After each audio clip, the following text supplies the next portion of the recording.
Buongiorno a tutti ragazzi, un'altra scossa di terremoto in Albania ieri, diciamo ieri 30 novembre, quindi l'ultimo giorno di novembre.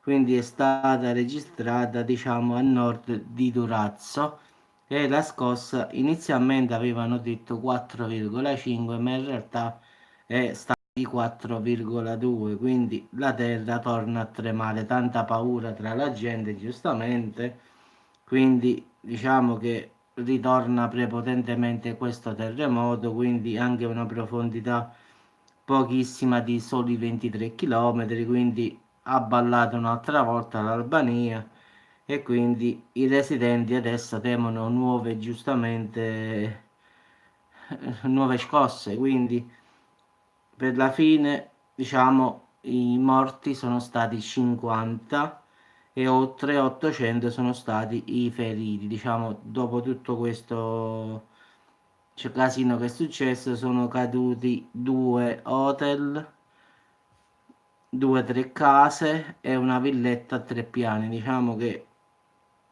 circa 900 edifici sono stati sfollati perché sono in gravi, diciamo, condizioni, gravi danni.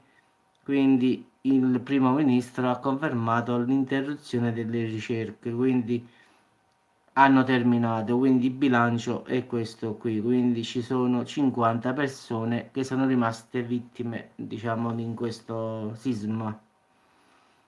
Quindi due palazzine a Tumana, sì, ecco qua, due alberghi sulla spiaggia, due palazzi, non due case, e una villetta di tre piani, quindi diciamo, e poi le altre sono tutte belle rotte dentro che si devono ripristinare perché o vengono abbattute o si deve fare una ricostruzione fatta per bene, ma secondo me fanno prima diciamo, buttarle per terra e rifarle di nuovo.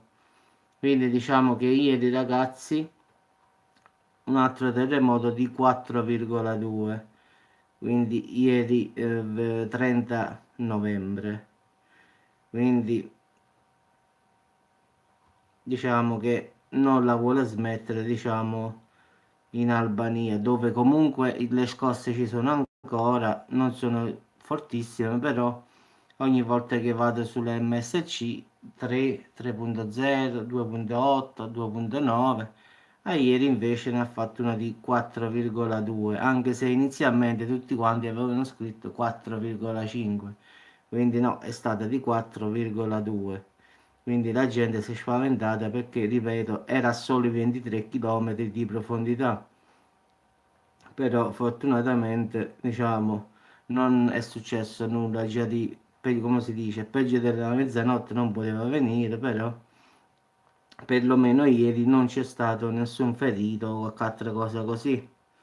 Si temeva giustamente per le abitazioni che già stanno, diciamo, inguaiate e quindi si pensava che con questa scossa potessero cadere pure. Però fortunatamente non c'è stato. Ragazzi, vi auguro buona domenica sempre e ci sentiamo dopo sempre per altre notizie. Buona domenica a tutti.